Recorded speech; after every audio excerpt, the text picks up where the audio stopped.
ጸሎት ቦታ ላይ ማስገሳት፣ ፈስ ማስፈሳት፣ ሆድ መንፋት፣ ሐሳብ መስረቅ፣ መበተን፣ ተንበርክካችሁ ግራ የምትጋቡበት ሁኔታ ካለ በጣም በጣም ሊወጣ ሊፈነዳ የተዘጋጀ መንፈስ አለ። የሚስጥር መተት የቅርብ ሰው የምትሉት በቅርብ ጊዜ የገባ ቡዳም ሊሆን ይችላል።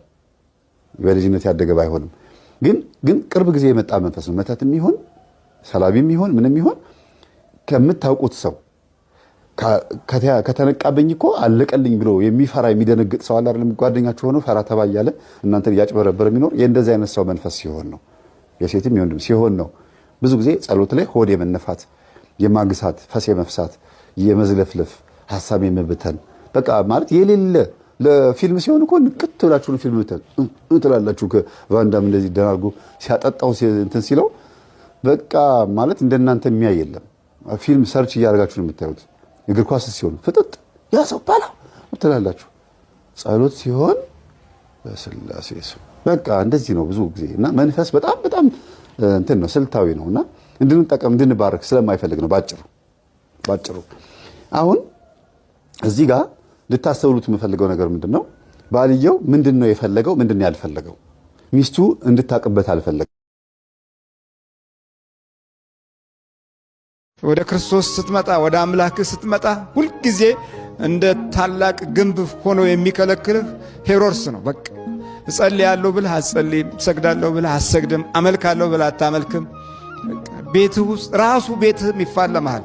ከመሰረቱ ችግር ያለበት መሬት ከሆነ የእርግማን ልጆች የረገጡትም ከሆነ ሲያቃዥህ ነው የሚያድረው እና ተስፋህ ላይ አደጋ እየፈጠረ እንዳታገኘው፣ ከክርስቶስ ጋር እንዳትዋሃድ፣ በእግዚአብሔር ብርሃን እንዳትመራ፣ ኑሮህ ላይ ቅድስና እንዳይኖር፣ የልብህ ቡራኬም የእግዚአብሔር ፍቅር እንዳይሆን ሁልጊዜ ይታገላል ሄሮድስ። እየሰማችሁ ነው? ለዚህ አንድ ክርስቲያን ሄሮድስ ጋር ካልደረሰ በምንም መንገድ ቤተልሔም አያገኛትም።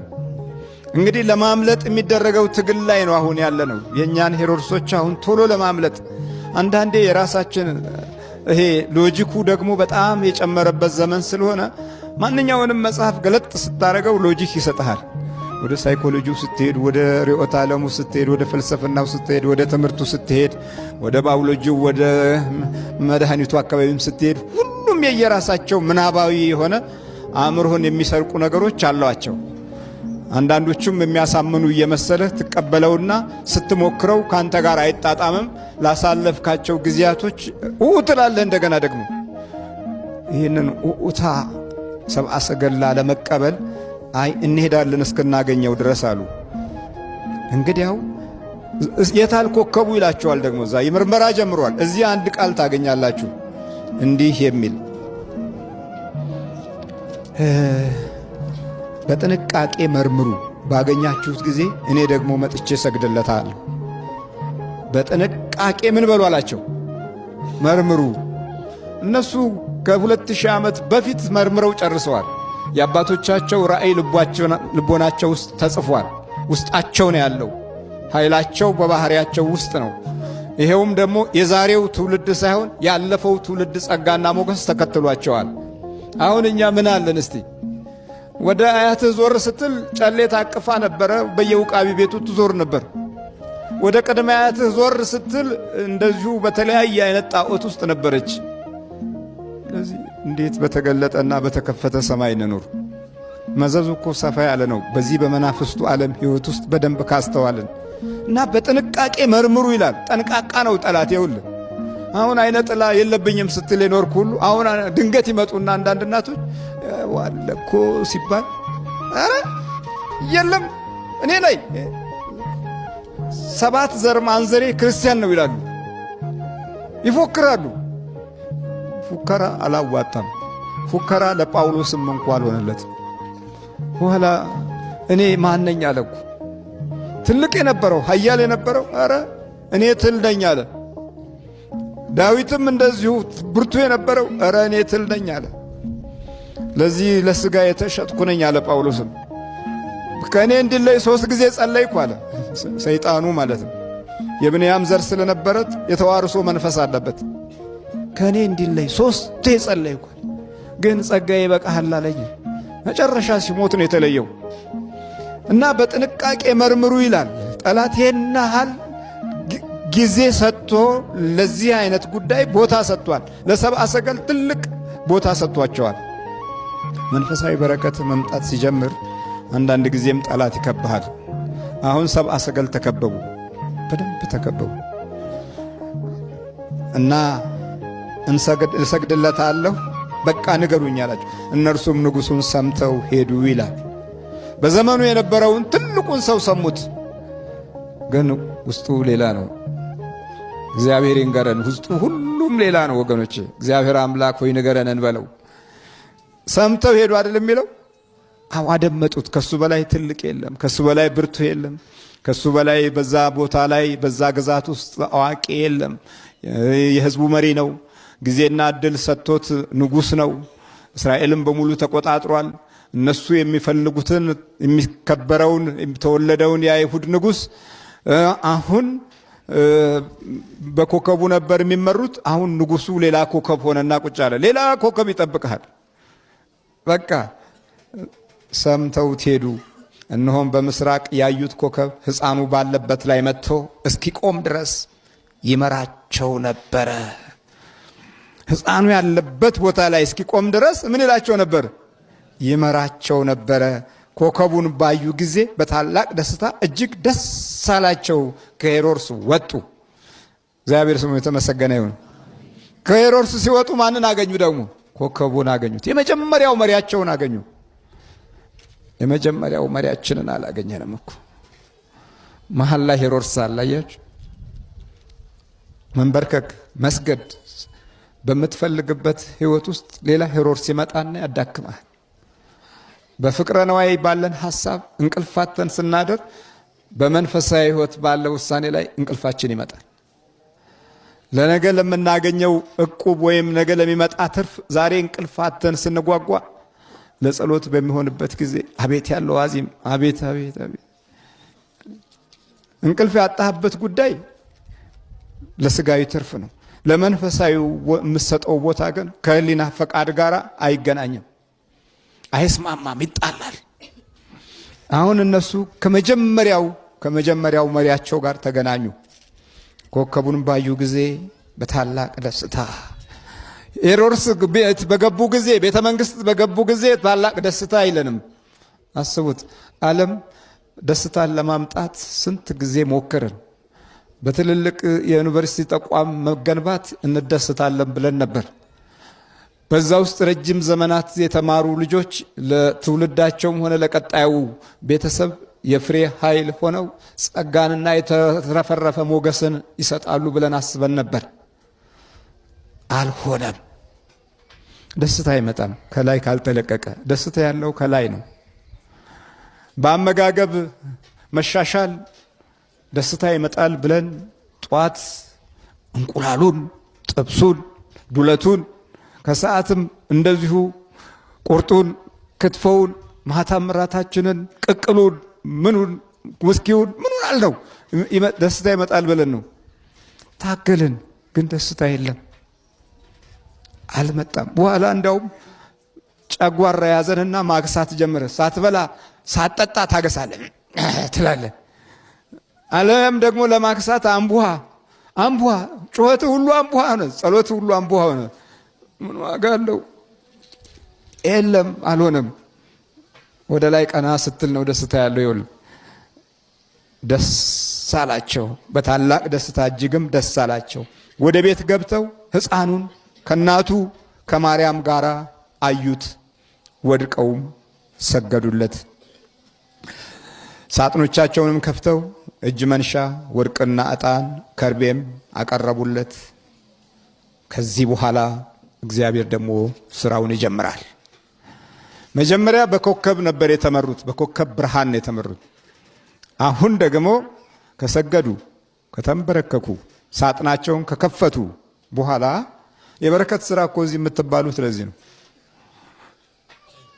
የኔን ድርሻ እየተወጣሁ ነው። የእናንተን ድርሻ ደግሞ ሳጥን መክፈት ነው፣ ኪሳችሁን መክፈት ነው።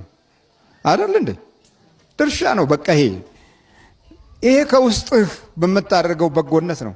እኔም ሳጥንን እከፍታለሁ እኮ አገልግያለሁ ብዬ የምመጻደቅበት ሁኔታ አይኖርም።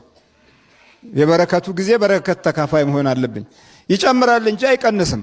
ስጡ ይሰጣችኋል የሚለውን ኃይለ ቃል ለዘመናት አምንበታለሁ።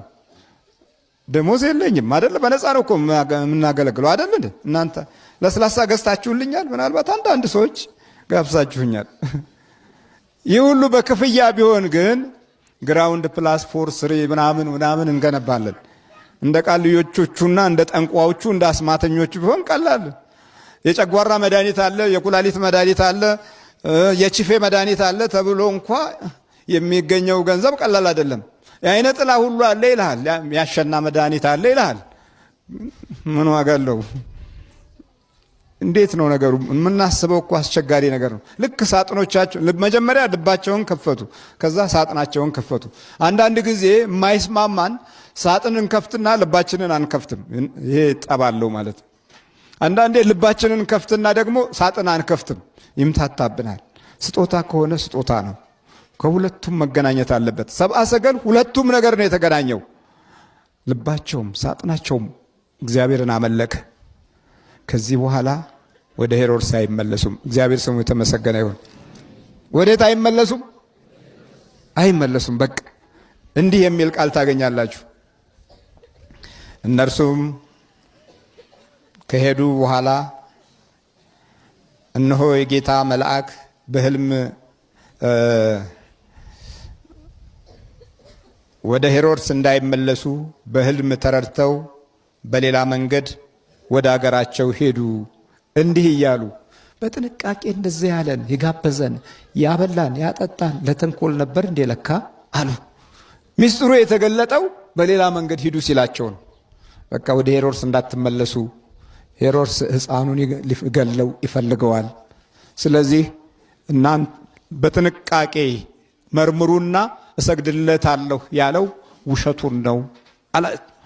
በሕልም ተረድተው አሁን የሕልም መረጃ እግዚአብሔር እኮ በሕልም መንገድ ይነግራቸዋል እኮ። አንዳንድ ጊዜ ብዙ የሚነግራቸው ነገሮች አሉ፣ ግን ስለማናገናዝበው በመንፈሳዊ ተስፋና ራእይ ውስጥ ስላልነበር መረጃዎቻችን በቀና መንገድ የተተረጎሙ አይደሉም። እና በሕልም ተረድተው በሌላ መንገድ ወደ ሀገራቸው ተመለሱ ይለናል። ይሄ ነው እንግዲህ የጌታ ልደት ሌላ መንገድ አለው። እሺ ለሀገራችንም ለሕዝባችንም እግዚአብሔር ሌላ መንገድ አለው። ለትውልዳችንም ሌላ መንገድ አለው። እኛ በስጋ ሌላው ዓለም ላይ ወደቅን፣ ተንጠለጠልን። እንድንወድቅ ነው የሚፈልጉት እኮ። የራሳችን የሆነውን ይዘን እንዳንቆም፣ በራሳችን በኩል ያለው ኃይላችን እንዳይጠናከር በጣም ይፈልጋሉ። ሻል ብሎ የሚወጣ ሰው ካለ ቀስ ብለው ተቆጣጥረው እንደምንም ብለው አዳክመው ጊዜውንና ዘመኑን ጨርሰው እስኪሞት ድረስ ይከታተሉታል። የተሻለ ሰው ካለ፣ የተሻለ የበረከት ሰው ካለ እና ይሄናለው። ግን ከእግዚአብሔር ጋር ከሆነን ሌላ መንገድ አለን። ምቀኛውን፣ ሸረኛውን፣ የዘመኑን ኢሉሚናቲ እነ ባፎሜትን እነ ፍሪሜሰንስን እነዚህን ሁሉ እናልፋቸዋለን። እነሱ ረጅም ነው በሆነ እንደ ስከለተን።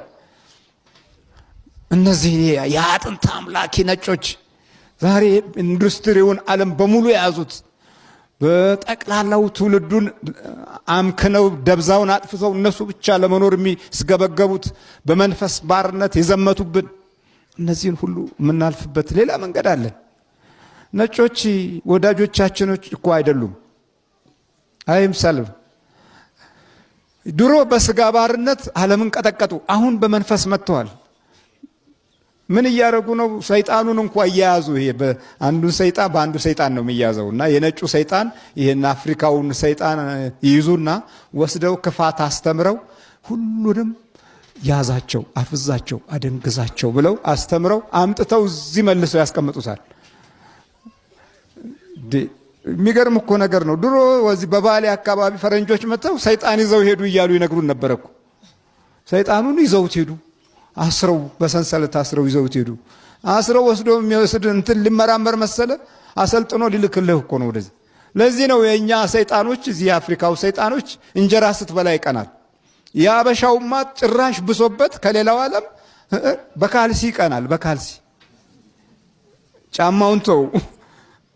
ይሄና ለምን ሆን ስንል መንገድ አተን ነው።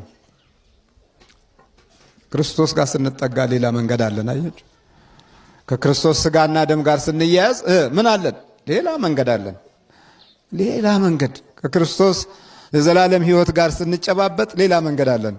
መንገድህን እስቲ ያሳየን ስንለው እኮ ሄሮድስንም ያሳየናል። በተስፋ ቃል ዝም ብሎ የሚሞሉንን መስሎ የታያቸውን እየተናገሩ ለልቦናችን እውነት እያስመስሉ የሚያወሩንን ሁሉ ያኔ ታውቋቸዋላችሁ። ለካ ውሸት ነው፣ ውሸት ነው። ሄሮድስ ነፍሰ ገዳይ ነው። እኔ ሰግዳለሁ ያለው ውሸቱን ነው። ስለዚህ ብዙ ርዕዮተ ዓለሞች ወደ ሃይማኖት ይመጡና ጠጋ ይሉና የሚፈጥሩት ችግር የተወሳሰበ ነው። እግዚአብሔር ከሁላችን ጋር ይሁን። በክርስቶስ ስጋና ደም ታነጸን የመንግስቱ ወራሾች እንድንሆን አምላካችን ያብቃን። አሜን።